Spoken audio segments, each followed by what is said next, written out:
NEET paper leak का हल्ला चारों तरफ है। होना चाहिए, पेपर कैसे लीक हो सकता है, और पेपर अगर लीक हुआ है तो कड़ी से कड़ी कार्रवाई होनी चाहिए। पर उन बच्चों का क्या, जिन बच्चों ने सुसाइड किया है, क्या पेपर लीक कराने वालों पे लाइबिलिटी फिक्स होगी? बच्चों को मरने के लिए उकसाने की धारा लगनी चाहिए, ये भी एक फैक्ट है। दूसरा ये है कि कोई इस विषय पे बात नहीं कर रहा है कि बच्चों की मनोदशा इस समय कैसी है। मेरे एक जानने वाले की बेटी ने नीट का एग्ज़ाम दिया था और उसने बहुत पढ़ाई की थी, नीट का पेपर दिया, लेकिन जैसे ही वो रद्द हुआ वो बेचैन हो गई। उससे बात की गई तो उसने कहा कि मुझे फिर से पढ़ना पड़ेगा, फिर से उतने टाइम का पढ़ाई करनी पड़ेगी, फिर से ट्यूशन जाना पड़ेगा, क्योंकि माइंड को मैंने अलर्ट कर रखा था कि नीट का एग्ज़ाम होते ही मैं फ्री हो जाऊंगी।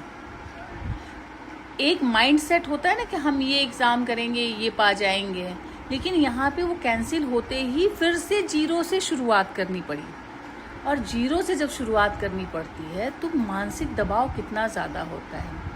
एक बच्चा जब घर में डिस्टर्ब होता है, पूरा का पूरा परिवार डिस्टर्ब हो जाता है। इस समय पेरेंट्स जिनके बच्चों ने नीट का एग्ज़ाम दिया, वो अपने बच्चों को छोड़कर कुछ देर के लिए भी बाहर नहीं जा पा रहे हैं। वो कितने मानसिक दबाव में हैं जब वो सुनते हैं कि उस बच्चे ने सुसाइड कर लिया, उस बच्चे ने सुसाइड कर लिया, तो वो अपने बच्चे का चेहरा देखते होंगे। देश की कमान उन लोगों के हाथ में दे दी गई जिनकी फैमिली ही नहीं है, जिनको फैमिली का दर्द ही नहीं पता है, जिनको पता ही नहीं है कि अपने बच्चे से कैसा प्रेम होता है, अपने बच्चे को खोने का क्या गम होता है।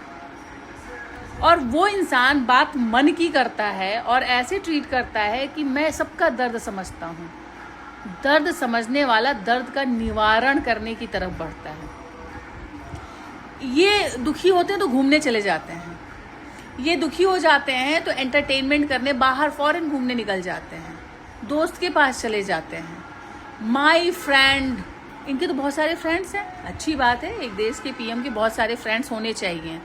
ये घूमने चले जाते हैं। देश की जनता जब सड़क पे धरने प्रदर्शन पे आती है तो उस पर पानी की बौछार मारी जाती है, लेकिन देश का एक कोना वहाँ भी देखिए कि मिट्टी के नीचे से पानी इकट्ठा करके लेके जाते हैं।